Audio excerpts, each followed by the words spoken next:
Hi, my name's Mark. I'm one of the pastors here at Trillium.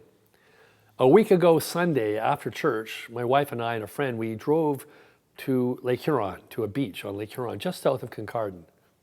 When we got there, we parked up on a little hill that sloped down to the beach, and we packed up our stuff, and we went down to the beach, and we found a spot for ourselves, and as we're unpacking our things, I realized I had lost my phone.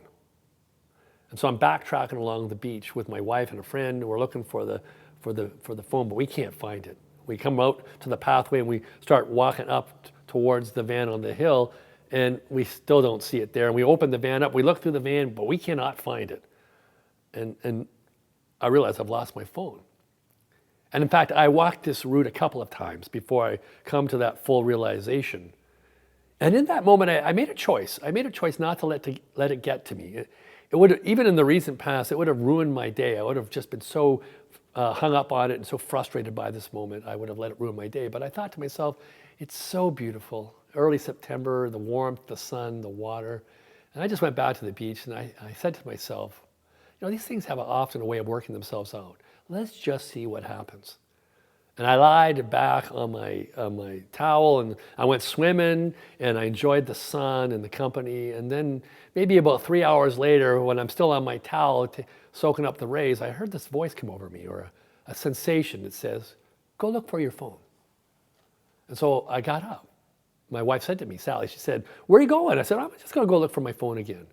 And off I went, and I trundled down the beach, looking down to the spots I'd already gone through. And I walked up the pathway to the road, and I'm walking up towards the van, and all of a sudden, this voice says to me, look up. And I looked up. Where does that voice come from? What is that voice that's in us? I was reading a book that talks about the fact that we shouldn't say that this voice is supernatural because we don't really understand the full depths and breadth of the natural world at all. We don't understand the totality of how this universe works, the mind-body relationship, the physical universe, and the spiritual universe. And instead it uses the term supernormal. We might not say that when the spirit shows up, it's not a supernatural event. We might call it rather a supernormal event. But I have happened to notice that often in mainline churches and United churches, we don't like to talk about the presence of the Spirit because it distorts or disturbs our understanding of how the universe really works. I was reading a comment from a newspaper.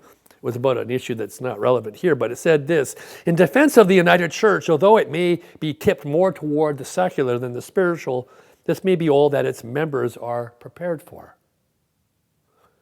I suggest that only a very few are consumed with contemplation of the divine, and that for most of us it amounts to a little more than 2 hours a week of church. I'm thinking about that. How many people at Trillium, how many people at any United Church, how many people even in mainline churches, even at charismatic and evangelical churches are consumed with the contemplation of the divine? Because at the core of that contemplation of the divine is the restoration of the communication between our Creator and ourselves. I mean, the fundamental problem is that direct line of communication between ourselves and God, who created us, has been broken. We're not hearing so well what God is saying to us, and it feels sometimes like God's not hearing us either. It would be great to be in a church that welcomed the presence of the Holy Spirit without being, in a sense, freaked out by it or overplayed its importance too. I'm walking along the roadway towards the van, and all of a sudden I hear this voice come over me to look up. And thankfully I did. I just looked up. And I saw the roof rack there, and then I felt that there was something else beside it. I'm starting to squint. I'm not sure what to make out of it. As I move closer, part of me begins to recognize that there is my phone on top of the roof of the van. And when I got closer, it got confirmed by what I saw. I remember holding the phone in my hands and rejoicing in that moment. The Spirit's going to come to you, and you don't have to decide whether it's supernatural or supernormal, but a voice will speak to you to tell you to get your head up, and you're going to see something amazing.